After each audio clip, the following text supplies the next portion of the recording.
On calminama kibaruji nyaloma ɗi to Cameroon jawanten ton on paami ndelle gila kenga humpitingol keɓal Apollo Biya sungoji laamu bete kenga leydi ndi finino ana jiiɓi hande kasin alhaali o wattitaki e cay kewɗe ko paameten joni wakkati ndeɓe ɗono fedde laminede won e weltorade keɓal muɗum e sengo wongo yimɓe wonanɓe Issa Ciroma lundiyanke laatiɗo ɗiɗaɓo e ɗiɗo jaltuɗi ana jokki hollude salare cay kewɗe yeruto Douala ton gulleji kewɗi en daroken hande seppoji e poɗagu tahi kama ton hakkunde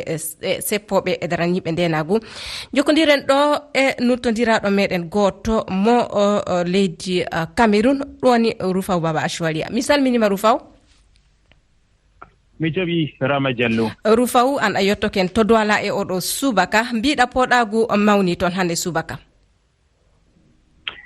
Rama Diallo ɗum sotti ha wankore ɗum warti ha wonnuru babe nyebbam e non motaji babe luuɓe e ko nandi e majum laabi goɗɗi kewɗi maɓɓama ha nder gallure nde laati nde saare nde faggudu leydi ndiɗo hakkunde gendarme e ɓen derken ɓen daga laawol village Zakou aéroport entrée bi yottugo bilonge ha yasa ɗum laati curgol e noon piyanɗe balmi ha galbakeje kewɗe ɗon majum kadi ha laawol Yaoundé Douala laamode leydi ndiɗo ɗum salata ɗum laati kadi ɗum wonnuru cembindu on koɗo tawe ummatore ɗo tawe ha ci'e muɗum e noon ɓen wurtiɓe ɓe ngala laawol ha ɓe keɓa motaji malla bo otoji goɗɗi ngaago nokkuje goɗɗe.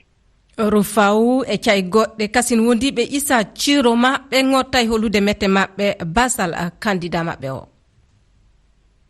E noon majum bana ha galluje goɗɗe ko tawite ha Bertoua e noon battu nder diwal Funangue ɗon man woɓɓe gurti ɗon laati poɗotiral hakkunde maɓɓe e gendarme en ɓe ɗo ɗaɓɓitani ha jotta funi ɗum hokkita candidat jo maɓɓe Issa Ciroma Bakary mo FSNC on man lorne ha jawabuji kanduɗi ha garwa e gawdere fajirare laatino tawon wonde e nder de'ende gal wakkere nde kantiji e luuɓe ɗum maɓɓiti amma nder filmaji seɗɗa ɓaawo toon kala ko ɗuɓe fu maɓɓama wuro laati wala goɗɗo ko goto to gallure Yaoundé laamode leydi ndi ɗum fu majum ɗo tawe nder de'ende amma wala ko andi ko tammi wargo yeeso nder filmaji garanɗi.